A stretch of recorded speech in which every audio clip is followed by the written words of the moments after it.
जर तुम्ही ठरवलं तर नक्की जीवनामध्ये त्याचा तुमच्या आयुष्यात उपयोग होईल.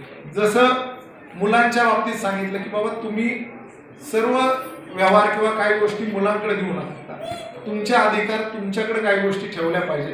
कारण समाज आपण आता बघतो, समाजाची दिशा, मुलांची दिशा या आता या जगामध्ये बदलली आहे. मुलं वेगळ्या दिशेकडे वाटचाल करतात. त्यामुळे मुलांना इन्स्टंट मनी किंवा इन्स्टंट गोष्टीकडे खूप मुलांचा कल वाढलाय. त्यामुळे तुम्ही जर त्या गोष्टीकडे हे न करता तुमच्या याच्याकडे लक्ष दिलं तर एक चांगल्या प्रकारचं प्लॅनिंग तुमच्या माध्यमातून होईल.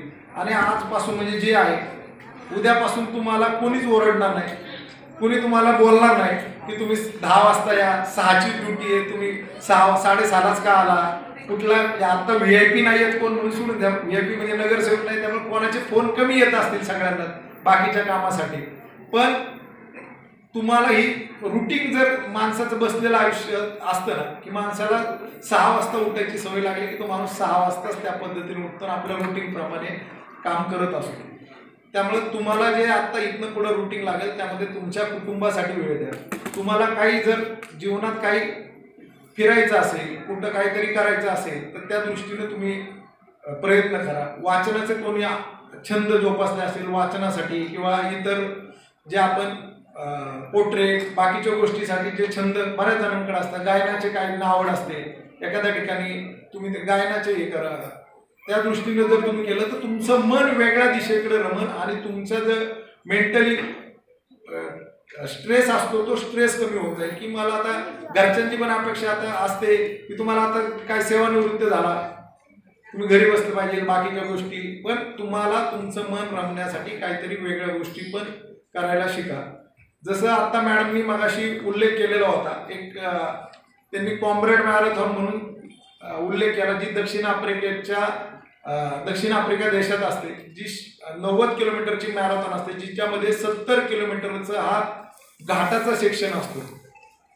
ते करण्यासाठी आणि उरलेले 20 किलोमीटर हा स्लोप म्हणजे कमी जास्त चढ उताराचा हे असते. ते करण्यासाठी मला सांगण्याचं म्हणजे यातले काही तुमची मुलं आहेत किंवा लहान मुलं आहेत आपल्याकडे, जे आता लहान तुमचे नातू आलेले त्यांच्या दृष्टीने सांगतो की ती करण्यासाठी मी जवळजवळ गेल्या वर्षी मी ती स्पर्धा पूर्ण केली.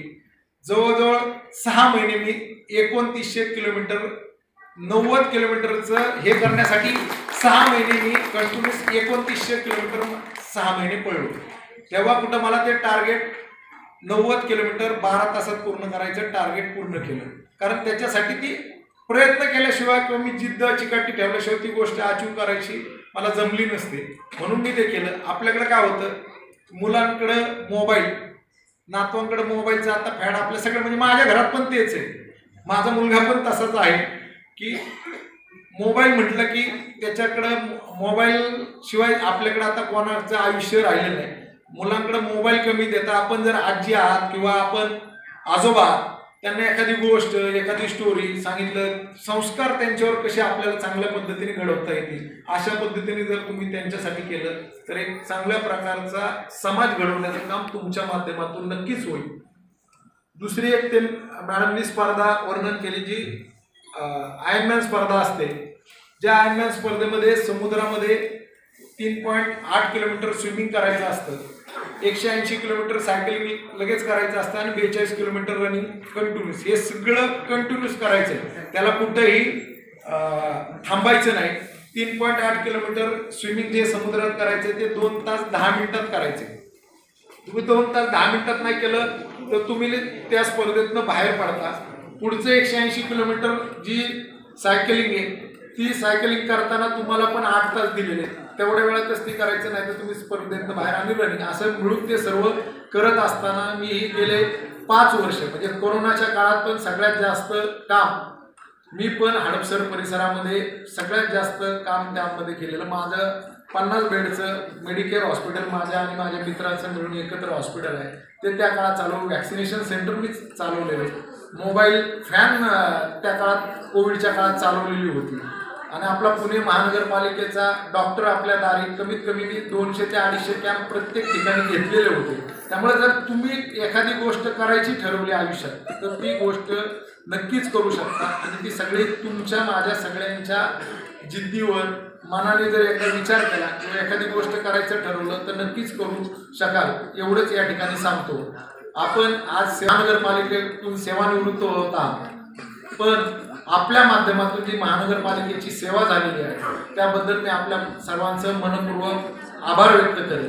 आणि समाजामध्ये ज्या ज्या वेळेस तुमची एखाद्या गोष्टीला महानगरपालिका असो किंवा समाजाला ज्या ज्या वेळेस आपली गरज पडेल त्यावेळेस नक्कीच आपण या महानगरपालिकेला या समाजाला आपला हातभार लावतात एवढीच या ठिकाणी आशा व्यक्त करतो. या कार्यक्रमासाठी मला बोलवलं, माझा सन्मान केला त्याबद्दल मी केंद्रे साहेब आणि पुणे महानगरपालिका कामगार विभागाचे मनपूर्वक आभार व्यक्त करतो आणि या ठिकाणी थांबतो. जय हिंद, जय महाराष्ट्र. उपकृत आम्हाला या ठिकाणी मार्गदर्शन करून आमची पुढची जीवनाची एक मार्गदर्शक दिशा आपल्या या मनोगतातून आम्हाला मिळाली. तसं तर या ठिकाणी मी शेवटे सर यांचे सल्लागार कामगार कल्याण विभागातील कर्मचारी यांचे आभार व्यक्त करते की त्यांनी उत्तम असं व्यक्तिमत्व आम्हाला मार्गदर्शन करण्यासाठी या ठिकाणी पाचारण केलं, म्हणून मी त्यांचेही आभार या ठिकाणी व्यक्त करते. खरं तर असं आज म्हटलं तरी हरकत नाही, आज या सभागृहात वाहतो आहे आठवांचा मंद मंद सुगंध, तरीही का मज वाटते टाळ्यांचा आवाज का आहे मंद मंद. तर जोरदार टाळ्यांची आपण या ठिकाणी थोडीशी ऊर्जा जर तुमच्या हातामधून नाही मिळाली, जसं आपण म्हणतो की संसारामध्ये रुसव्या फुगव्या शिवाय रंग देत नाही, तसंच कुठल्याही मैफलीमध्ये कुठल्याही कार्यक्रमामध्ये तुमच्याकडून भरभरून मिळणाऱ्या प्रतिसादाशिवाय दादशिवाय टाळ्यांशिवाय आमचा कार्यक्रमही रंगत नाही. आणि आम्हा निवेदकांची हीच भूक असते की ही दाद तुमच्याकडून आम्हाला खूप चांगल्या पद्धतीने मिळावी, कारण ह्या टाळ्या तुम्हाला उद्या वाजवता येणार नाहीये. त्याच्यामुळे आजची उधारी आजच फेडून टाका, उद्यावरती ठेवू नका.